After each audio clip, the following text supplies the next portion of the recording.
fui informado pelo pastor Wilson que ao longo desse ano vocês estão respondendo essa pergunta: o que Deus está fazendo no mundo? E eu quero ser bem objetivo nessa manhã. Deus está redimindo toda a criação por meio do seu povo.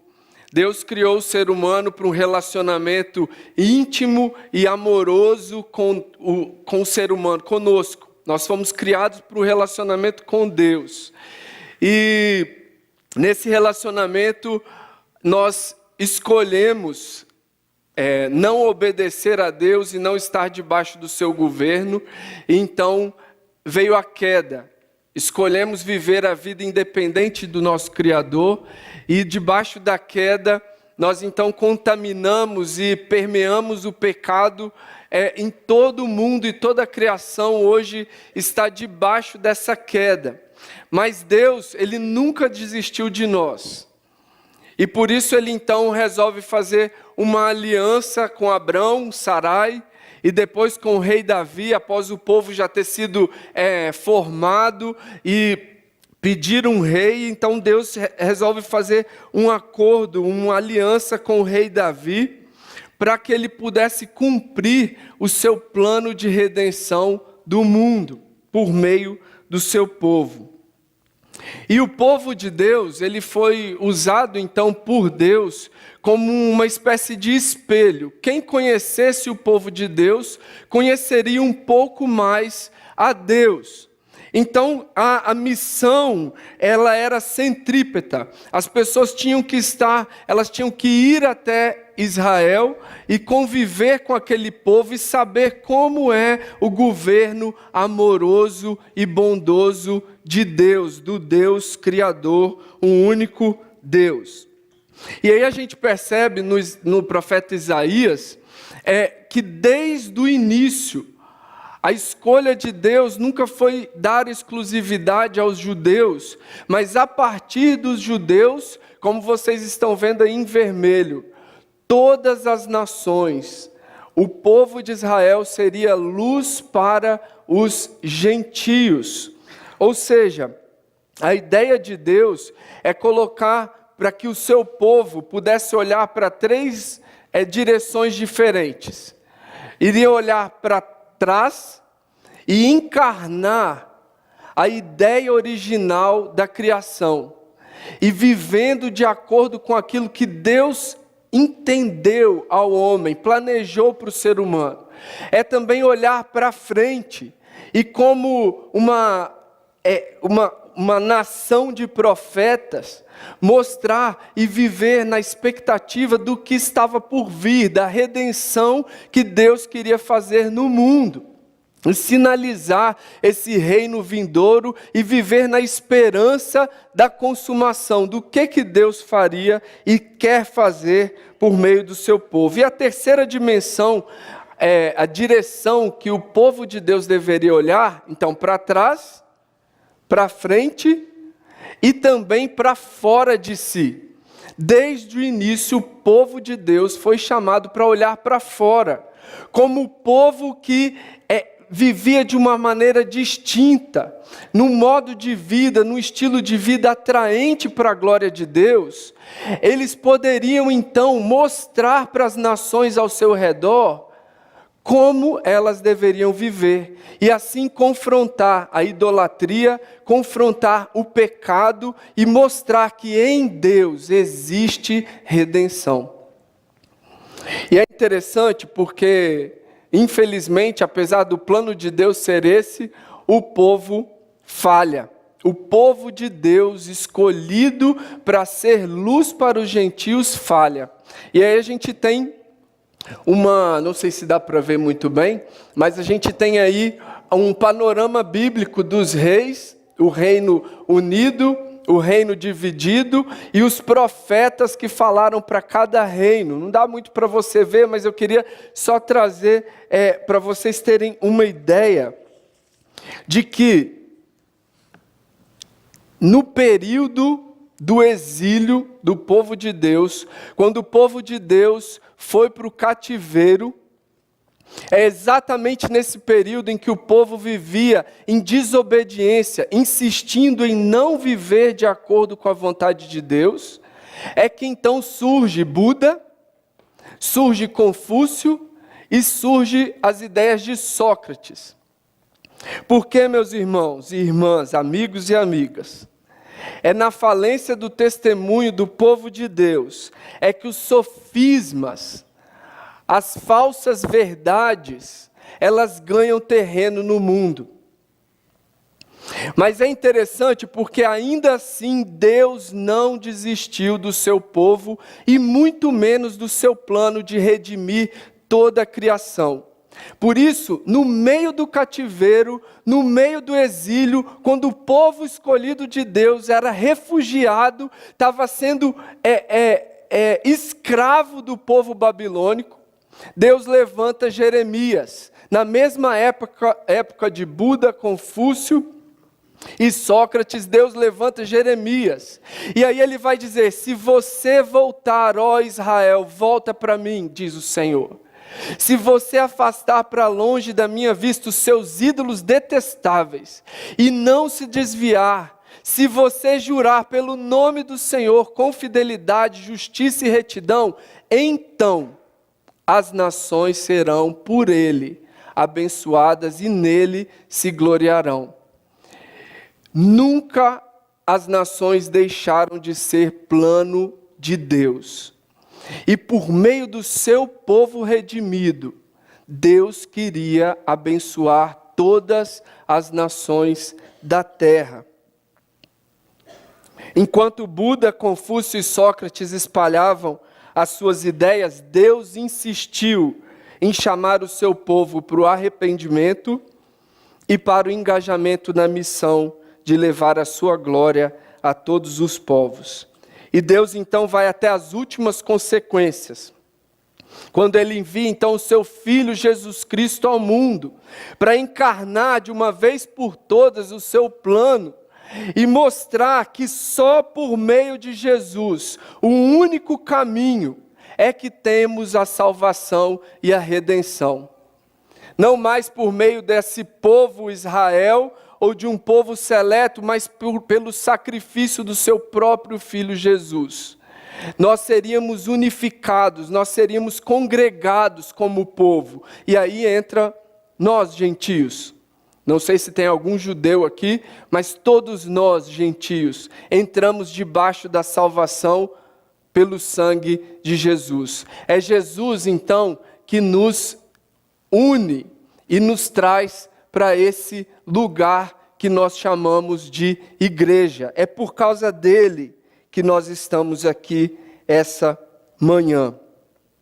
E é por isso, irmãos, que o apóstolo Paulo, primeiro missionário ou plantador aí de igreja entre os gentios, ele vai dizer em 2 Coríntios, fazendo eco ao que nós lemos no início do culto e ao tema desse ano de Isaías 43. Portanto, se alguém está em Cristo, é nova criação. As coisas antigas já passaram e eis que surgiram coisas novas. E tudo isso provém de Deus, que nos reconciliou consigo mesmo por meio de Cristo e nos deu o ministério da reconciliação. Ou seja, Deus em Cristo estava reconciliando consigo o mundo, não lançando em conta os pecados dos homens, e nos confiou a mensagem da reconciliação. Além de desfrutarmos do amor e da amizade do Pai, em Cristo, nós também participamos da história da redenção que Deus está fazendo no mundo hoje. Ser povo de Deus é sim um grande privilégio, mas também, principalmente, é uma grande responsabilidade. O Eterno quer agir por meio de mim e de você, que está aqui ou que está assistindo pela internet. E para fazer eco ao que eu estou falando e trazendo essa reflexão nessa manhã, eu trago aí 2 teólogos e missiólogos que têm influenciado bastante a igreja global. O primeiro é o Christopher Wright, um amigo aí do Marcos Amado, e alguns aí da igreja, o Christopher Wright ele vai dizer: Deus tem um propósito e um alvo para toda a sua criação, fazer convergir em Cristo todas as coisas, celestiais e terrenas. E como parte da missão divina, Deus chamou à existência um povo para participar com Ele na realização dessa missão. Nós não ajudamos Deus e Deus não precisa de nós, mas Ele tem prazer em nos ter com Ele nessa missão. Por isso que Ele chamou você e a mim aqui essa manhã. E Michael Gorin, ele vai dizer: os discípulos são instruídos para uma forma de vida em comunidade. Lembram da seta? Jesus nos congrega, nos agrega, nos une uns aos outros para vivermos em comunidade, que é um retrato de como será a vida futura no reino. Eles são envolvidos como instrumentos na obra do reino de Deus e as suas palavras e ações, eu vou repetir, as nossas palavras e ações são usadas por Deus para produzir o fruto do seu reino vindouro. É uma baita de uma responsabilidade. Mas a gente não está nisso sozinho. O Espírito Santo de Deus está conosco. E eu queria então trazer e pedir que os irmãos abrissem as suas Bíblias ou ligassem nos seus celulares e mantessem abertas as suas Bíblias e ligadas em Atos 16. Porque a igreja de Filipos, ela é uma igreja missional, ela é uma igreja em missão que entendeu o seu papel na história da redenção que Deus está fazendo no mundo. E a gente vai entender também nessa breve reflexão dessa manhã como que se nós estamos aqui hoje, se deve muito em função da obediência e da fidelidade da igreja de Filipos. E eu vou passar bem brevemente, porque eu tenho receio de não dar tempo. Eu não sei se os pastores daqui falam muito, mas missionário fala muito. Tem muita história para contar, mas eu gosto muito de pregar a Bíblia, a palavra. Eu gosto de mesclar aí a palavra, que é a mais importante, e as histórias que Deus tem nos dado. Mas um primeiro ponto, então, a gente vai começar a partir do versículo 6. Um primeiro ponto que eu queria trazer a respeito dessa igreja em missão, que entende o seu lugar na história da redenção de Deus, é que essa igreja, ela não nasce do coração do homem, ela nasce no plano do próprio Deus. E aí vocês podem percorrer, enquanto eu estou falando aqui, os versículos 6 a 10, vocês vão perceber que Paulo, ele queria pregar o evangelho na Ásia, onde eu e a minha esposa estamos indo no ano que vem. E ele queria pregar o evangelho na Ásia, e ele percorre cerca de 650 quilômetros a pé. Mas o Espírito de Jesus o impedia de pregar. Eu não sei você, mas eu ia ficar muito injuriado com Deus.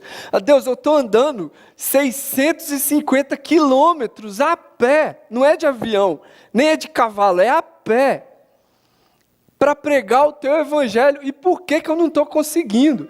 E aí vocês estão vendo nesse mapa que ele percorre um pouco da Ásia, e ele chega então na cidade de Troade, que era uma cidade portuária, ali no mar Mediterrâneo, e ele então resolve dormir, descansar, né? Já que eu não estou conseguindo fazer o que eu quero, que é pregar o evangelho, eu vou descansar. E enquanto ele estava descansando, ele então teve uma visão, a famosa visão do varão macedônio.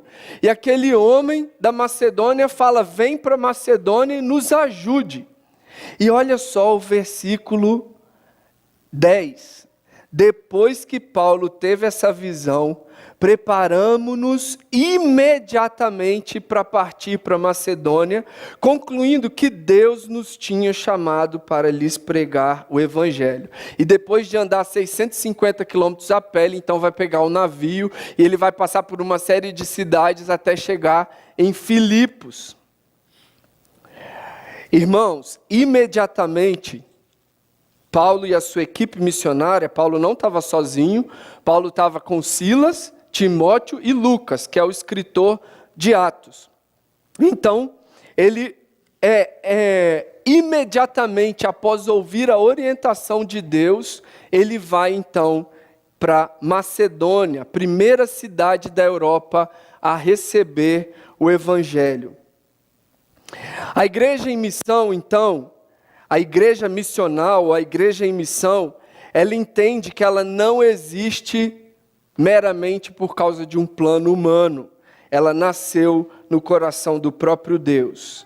E se a graça de Deus, o Evangelho nos alcançou, e você está aqui essa manhã, está ouvindo essa mensagem, é porque Deus conta com você para escrever a história dele nesse mundo. O Eterno moveu circunstâncias para chegar até nós. Como fez com Paulo e a sua equipe, tirando eles da Ásia e levando eles para a Europa até Filipos. E é por isso que nós precisamos ter disposição à obediência para além do nosso planejamento. Porque, irmãos e irmãs, Deus tem alvos certos quando Ele nos leva para determinados lugares. Sabe o trabalho onde você trabalha amanhã? Sabe o lugar para onde você vai viajar amanhã ou depois de amanhã? Deus tem um alvo e um objetivo quando Ele leva a gente para esses lugares. Mas principalmente nos momentos onde não era planejado, como foi o caso de Paulo aqui. Aí é que a gente precisa ficar com os ouvidos atentos para o que o Espírito Santo vai nos direcionar a fazer. Porque quando nós não planejamos, sabe aquela rota que você pega, aquele trabalho que você perde, aquele projeto que não deu certo, fiquemos atentos, porque Deus quer que mantenhamos a nossa obediência a Ele. Porque Ele quer nos levar para alguns lugares e fazer algo não esperado, mas que é certo que está no coração dEle a fazer.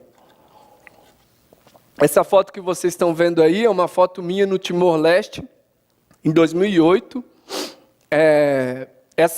Desse grupo, eu estava num projeto de 2 meses na Indonésia. E enquanto eu estava lá, eu entendi que Deus estava me direcionando para o Timor-Leste para trabalhar na base missionária lá. Mas eu não tinha levantado sustento, eu não tinha recursos, eu não sei o que acontece, né? Mas eu não conseguia entrar no site para ver a minha conta, se eu tinha dinheiro ou não. E o maluco aqui entendeu que Deus estava mandando ele ir para o aeroporto, passar o cartão lá e ver. Naquela época eu não tinha cartão de crédito, era cartão de débito mesmo, do Banco do Brasil. E eu então fui para o aeroporto na Indonésia e passei o cartão. Quanto que é? Acho que era $200 a passagem. E eu fui e passou. Eu só fui saber que alguém tinha depositado uma oferta para esse projeto de Deus, que não era meu, depois de 2 meses. Mas eu fui para a Indonésia e na base missionária lá, eu não sabia que só tinham missionárias. Homens, vamos aí botar os joelhos no chão e ouvir mais atentamente a direção de Deus, que a missão também conta com a gente. E aí eu fui para o Timor-Leste e lá as missionárias me pediram, falaram: Tiago, você podia fazer algum trabalho com os jovens do nosso bairro. Porque a gente, como mulher, não tem como, né? Fazer uma ministração mais específica, conversar acerca de coisas específicas. E eu então tive um período com esses jovens. E é tão interessante porque depois que eu terminei esse período de discipulado com eles, as missionárias falaram para mim que alguns deles tinham roubado a base missionária. Mas para a glória de Deus, a gente está aqui dizendo que Deus está escrevendo e redimindo a sua criação, não é isso? Redimindo a humanidade. E para a glória de Deus, 3 desses jovens hoje, 2 são pastores e 1 é missionário na Indonésia. Eu não sei, eu não vou colocar como crédito esse breve período que eu passei com eles, mas eu creio que Deus me levou para lá nesse período para lançar uma semente na vida desses jovens. E eu agradeço a Deus essa mudança de plano dele para mim. E aí, continuando em Atos 16, não fechem as suas Bíblias, a partir do versículo 11 eu vou ler com os irmãos. Partindo de Troade, chegamos diretamente a Samotrace no dia seguinte para Neápolis. Dali partimos para Filipos, na Macedônia, que é colônia romana e a principal cidade daquele distrito. Ali ficamos vários dias. No sábado, saímos da cidade e fomos para a beira do rio, onde esperávamos encontrar um lugar de oração. Sentamo-nos e começamos a conversar com as mulheres que haviam se reunido ali. Uma das que ouviam era uma mulher temente a Deus chamada Lídia, vendedora de púrpura, de tecido de púrpura, da cidade de Tiatira. O Senhor abriu o seu coração para atender a mensagem de Paulo. Tendo sido batizada, bem como os de sua casa, ela nos convidou dizendo: se os senhores me consideram uma crente no Senhor, venham participar em minha casa. E nos convenceu. Um segundo ponto que eu queria mostrar para nós essa manhã é que a igreja em missão, na história da redenção de Deus, ela proclama o evangelho apaixonadamente. Paulo então foi para aquela cidade de Filipos, uma cidade muito importante, era uma colônia romana, uma cidade bastante influente, e ele parecia que não tinha lugar para os judeus, e muito menos para os cristãos. Então eles tiveram que sair da cidade e foram para a beira desse rio, em busca de um tempo de intimidade com Deus, em busca de adorar a Deus, como nós estamos fazendo aqui essa manhã. Mas eles perceberam que tinham algumas mulheres ali, e eles não perderam a oportunidade de falar do evangelho para aquelas mulheres. E a gente percebe que essa mulher que era temente a Deus, ela era uma mulher muito influente. Ela vendia tecidos de púrpura, eram tecidos caríssimos. Se fosse hoje em dia, Lídia estaria na capa de caras e nas colunas sociais.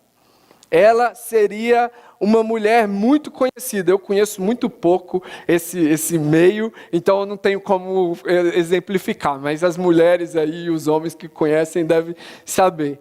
Fazer uma comparação com os dias de hoje. Mas olha só que interessante. O Senhor lhe abriu o coração. Paulo falava, e devia ser tagarela igual eu. Falava. Empolgado com o evangelho do Senhor Jesus Cristo. Mas o Senhor foi quem abriu o coração de Lídia. E Lídia então, como boa batista, ela então é batizada. Ela professa publicamente a sua fé perante todas aquelas pessoas daquela cidade. Mas mais do que isso, ela entendeu a grandeza do Evangelho, a preciosidade do Evangelho, e ela então, aqui na versão NVI, diz que convidou, mas em outras versões vai dizer que ela coagiu, insistiu com Paulo e sua equipe para ficarem em Filipos e ficarem na sua casa. Porque Lídia queria que o Evangelho não ficasse só nela, mas passasse através dela e influenciasse toda aquela cidade.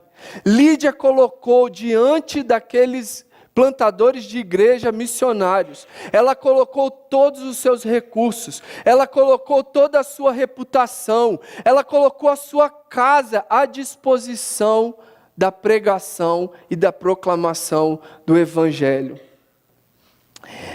Eu não sei quantos de vocês conhecem a Chácara Primavera, a Igreja Presbiteriana Chácara Primavera.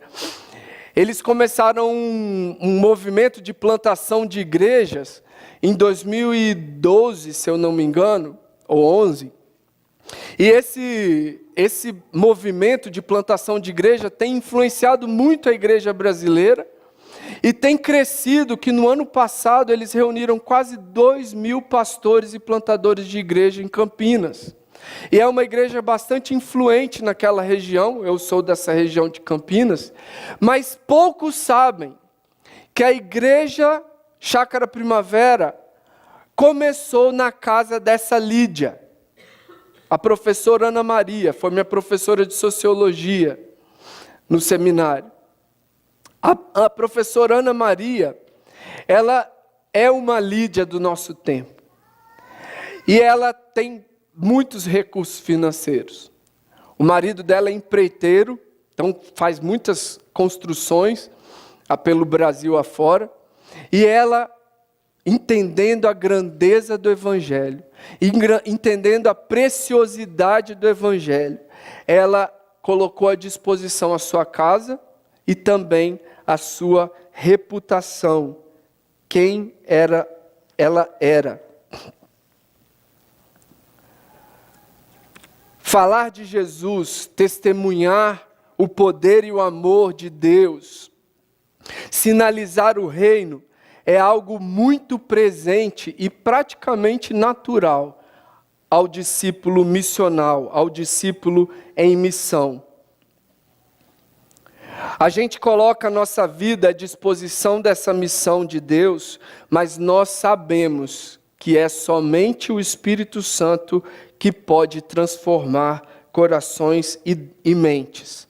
Nós não temos, irmãos e irmãs, ideia do que pode acontecer quando nós nos dispomos e nos colocamos nas mãos de Deus. E é interessante porque crer na soberania de Deus nos coloca em duas posições, de descanso e de expectativa. De descanso, porque a gente acredita que Deus, como sendo soberano, Ele pode fazer todas as coisas. E em expectativa, é porque Deus, Ele tem poder e tudo pode acontecer. Qualquer coisa pode acontecer. Então a gente fica na expectativa do que Deus fará. E é assim que nós, como igreja em missão, precisamos fazer. Não perder as oportunidades, mas usar tudo o que nós somos e tudo o que nós temos para a glória de Deus e a expansão do seu reino. Paulo então atendeu ao pedido de Lídia, a insistência de Lídia, e ficou na casa dela. E eu vou correr, eu não vou ler esses versículos, fica como dever de casa. Mas Paulo então fica na cidade de Filipos, e ele começa a pregar nos lugares públicos, começa a pregar o evangelho e usa a casa de Lídia como sua base missionária. E a gente percebe que Paulo então está andando pela cidade, uma escrava, possessa de demônios, adivinha, ela resolve participar dessa equipe missionária e ela sai falando algumas verdades. E se você quiser ver, o versículo 17 vai dizer isso. Estes homens, ela saía gritando pela cidade dizendo: estes homens são servos do Deus Altíssimo e lhes anunciam o caminho da salvação. Mas chega um dia, e ela faz isso por vários dias, chega um momento que Paulo fala: rapaz, eu não quero que essa mulher fique sendo associada ao meu ministério, porque todos sabem que ela é possessa de demônios. E ele então resolve libertar aquela escrava. Só que ao fazer isso, ele estava confrontando o sistema romano, o sistema econômico romano, que usava e abusava de seres humanos em detrimento do poder econômico e do poder político. Paulo, ele não mediu esforços para a expansão do reino de Deus e ele assumiu os riscos ao expulsar o demônio daquela jovem escrava. E os seus donos, obviamente, ficaram muito enfurecidos, porque eles perderam a oportunidade de ganhar dinheiro com aquela jovem escrava, que não estava mais adivinhando nada. Então, aqueles donos reclamam com os magistrados, com as autoridades de Filipos, que então levam Paulo e Silas para a praça, eles são açoitados, eles são desnudos, em praça pública ficam nus, e ali são açoitados injustamente, são colocados na prisão. Mas olha que interessante, na prisão, enquanto eles estavam na prisão, Percebam o que acontece no versículo 25. Por volta da meia-noite, Paulo e Silas estavam orando e cantando hinos a Deus. E nessa atitude, apesar de injustamente terem todos os seus direitos removidos, toda a sua dignidade removida, ali dentro daquela cadeia, Paulo e Silas continuaram confiando em Deus, confiando no poder de Deus. E é isso que leva eles a não medir nenhum esforço e a não calcular nenhum risco, porque Paulo e Silas sabiam Deus a quem eles estavam servindo. E é interessante porque, de repente, a palavra vai nos dizer que aconteceu um terremoto e libertou Paulo e Silas da prisão. E eu fico perguntando, o que eu e você faríamos? No lugar de Paulo e Silas, a gente, caía fora da prisão. Aleluia! Ainda ia ser espiritual, né? Deus nos libertou, glória a Deus. E saía correndo da prisão. Mas Paulo e Silas, eles sabiam que Deus tinha levado eles para aquela prisão com o objetivo de expandir o seu reino. E quando o carcereiro que tinha colocado Paulo e Silas ali naquela prisão, viu que as cadeias tinham se rompido, que as portas tinham se aberto, ele ia se matar, porque ele seria provavelmente morto pelo Império Romano. Mas Paulo grita, não faça isso, nós estamos aqui. E o carcereiro, ele fica, quem que são esses malucos? Quem que são esses malucos? Por que que eles não fugiram?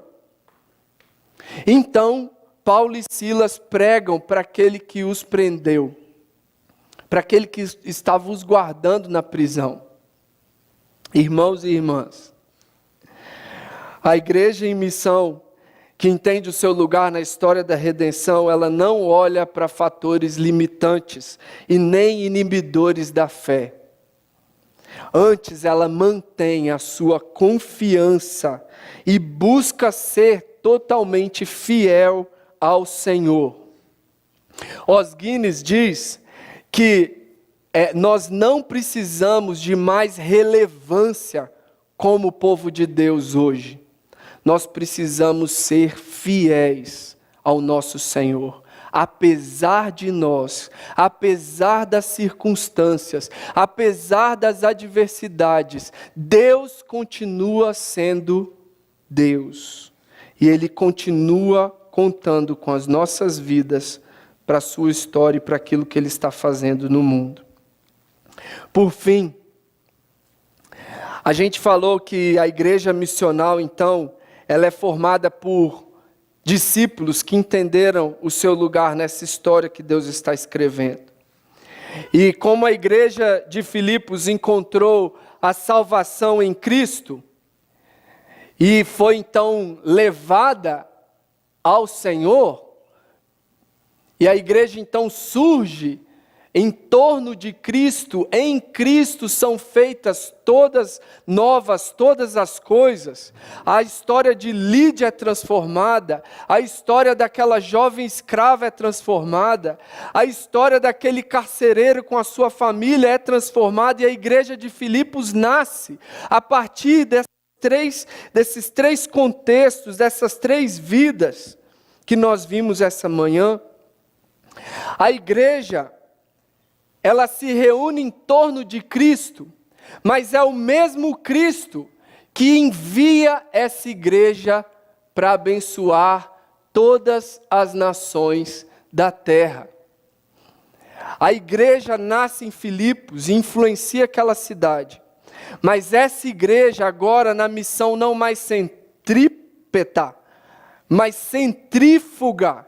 A partir de Cristo, nós somos enviados para o mundo.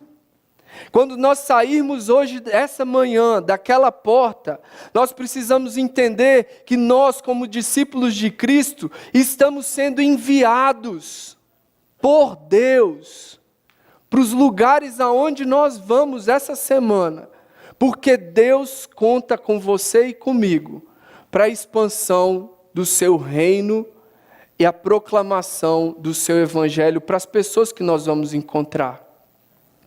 E essa igreja em Filipos, ela não só olhou para a sua própria cidade, muito importante, muito influente, mas a igreja de Filipos, e fica um próximo dever de casa, para vocês lerem a carta de Paulo aos Filipenses. E vocês vão ver que a igreja de Filipos, na adversidade, nas limitações, eles sempre participaram do ministério de Paulo nos confins da terra. Para que o evangelho continuasse se expandindo a partir de Filipos, a primeira cidade em qual continente?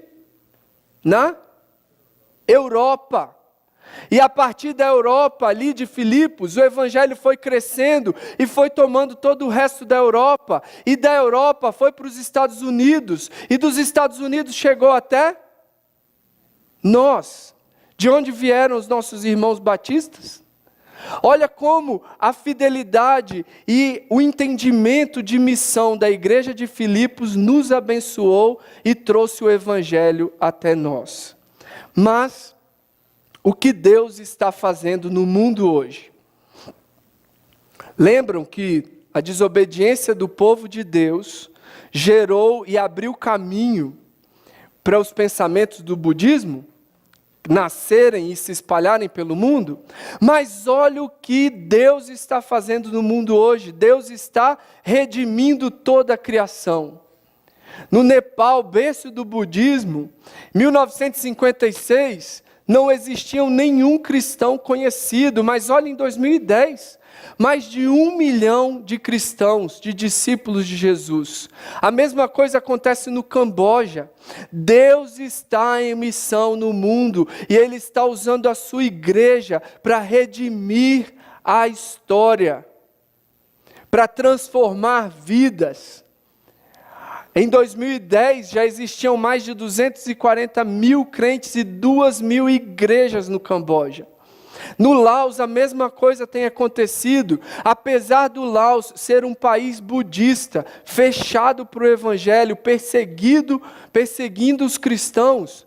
Ainda assim, a igreja missional, a igreja em missão, que entende o seu lugar na história de redenção de Deus, ela não mede esforços e não mede riscos, mas confia no Senhor e segue em fidelidade ao Senhor, e é por isso que o cristianismo tem crescido no Laos. A mesma coisa acontece na Tailândia, país onde eu e minha esposa estamos indo.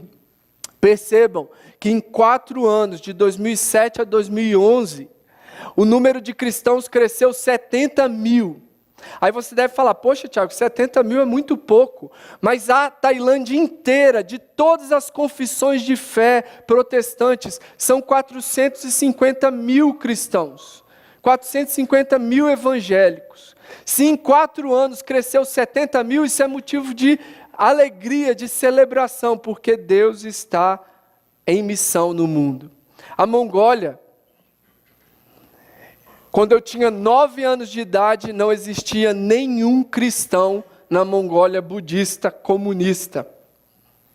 Mas em 2008, a Mongólia, ela foi alcançada e se multiplicou, as igrejas se multiplicaram, e hoje ainda é um país, um povo não alcançado, mas já tem mais de 50 mil cristãos na Mongólia. E hoje a Mongólia, ela não só se achega a Jesus e desfruta da amizade do relacionamento com Cristo, mas ela entendeu que Cristo arregimentou, alistou essa igreja na missão. E hoje a Mongólia, ela é a igreja mais efetiva em missões no mundo hoje. A cada 222 cristãos da Mongólia, um é enviado para o campo transcultural, para que esse evangelho não fique só nele, para que esse evangelho não pare na Mongólia, mas passe por eles e eles sejam usados por Deus para levar esse evangelho tão grande, esse evangelho tão glorioso, tão poderoso, tão transformador para outros lugares da terra. O que Deus está fazendo no mundo hoje? Deus está redimindo toda a sua criação por meio da sua igreja. E nós fazemos parte dessa igreja, irmãos e irmãs, amigos e amigas. E vocês fazem parte daquilo que Deus vai fazer e já está fazendo na Tailândia. Eu agradeço a essa igreja pela parceria de vocês junto a mim, a minha família, e aquilo que Deus vai fazer. Eu e a minha esposa, nós estamos numa expectativa muito grande do que o Senhor vai fazer ali naquele lugar. E a gente se sente muito honrado por ter vocês conosco. Eu quero colocar algumas perguntas para a sua reflexão. E antes das perguntas, eu queria mostrar um videozinho para mostrar brevemente aquilo que a gente vai fazer ali, aquilo que Deus tem colocado no nosso coração para fazer ali na Tailândia. E depois, enquanto estiver acontecendo o vídeo, eu acho que o pessoal do louvor pode subir.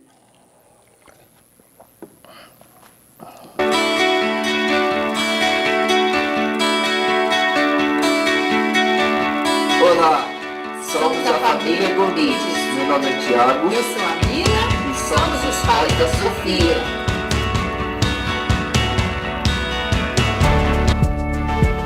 Hoje estamos no Brasil, nos preparando para nos mudar para a Ásia. Nessa região se concentram 4,2 bilhões de pessoas. A maioria delas hindus, budistas e muçulmanos. A Tailândia fica no Sudeste Asiático e é o país mais budista do mundo.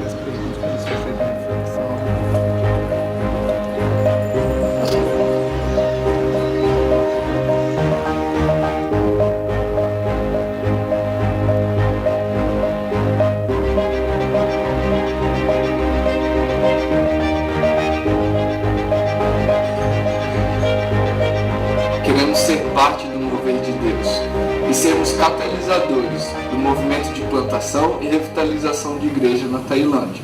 Nós vamos levar não somente a Sofia. Deixamos aqui um convite. Vamos conosco?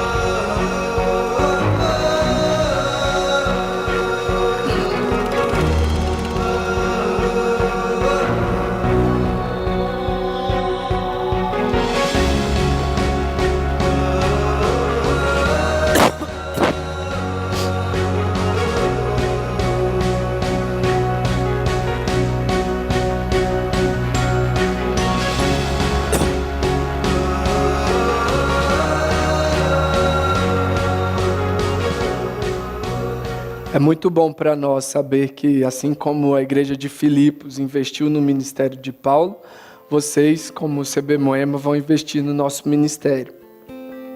Porque o Senhor ama os tailandeses. E o evangelho que nos alcançou precisa também chegar até esse povo que não tem acesso à verdade do evangelho e à salvação em Jesus Cristo.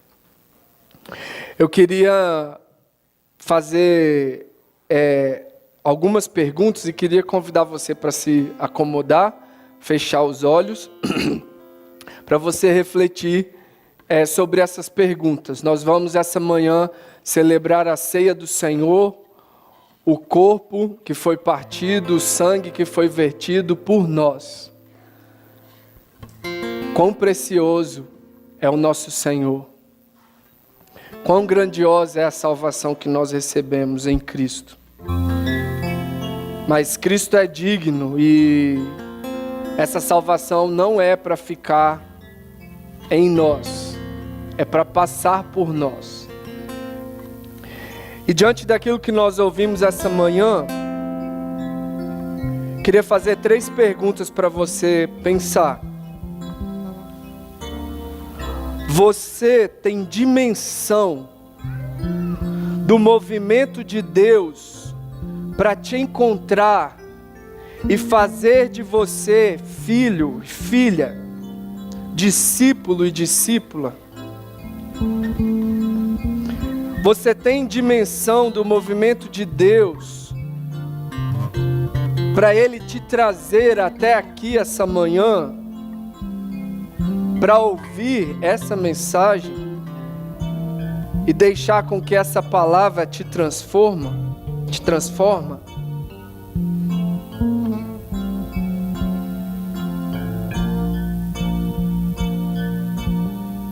Uma segunda pergunta: você tem ideia da preciosidade e da extensão da boa notícia de salvação e de transformação que nós temos em Cristo?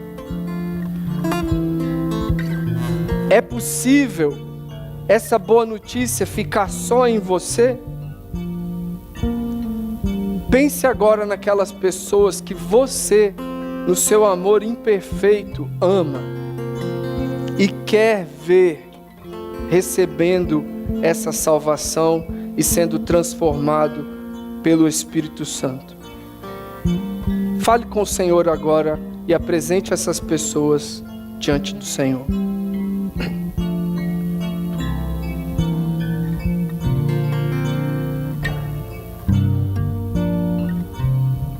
Uma terceira e última pergunta: você tem confiança, uma confiança plena, segura, de que Deus não falha e que Ele está e estará com você nos momentos mais alegres, mas também nos momentos mais desesperadores?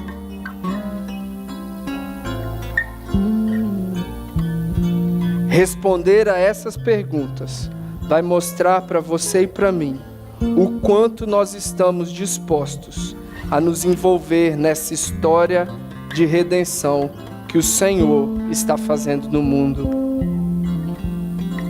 Pai, em nome de Jesus, nós nos reunimos aqui em torno do Senhor para adorar ao Senhor, para sermos edificados pela Tua palavra e transformados pelo Teu Santo Espírito que está aqui presente. Fale conosco, Senhor, e nos envie a partir desse lugar, a partir dessa comunidade de fé, comunidade de discípulos em missão, para aquilo que o Senhor quer fazer através de nós e em nós durante essa semana. Porque, Senhor, Tu és digno, só Tu és digno, Senhor. E nós Te louvamos e Te adoramos, porque fomos alcançados pelo Senhor. E queremos responder ao Senhor em gratidão, em honra, em louvor, em completa entrega. Em nome de Jesus. Amém.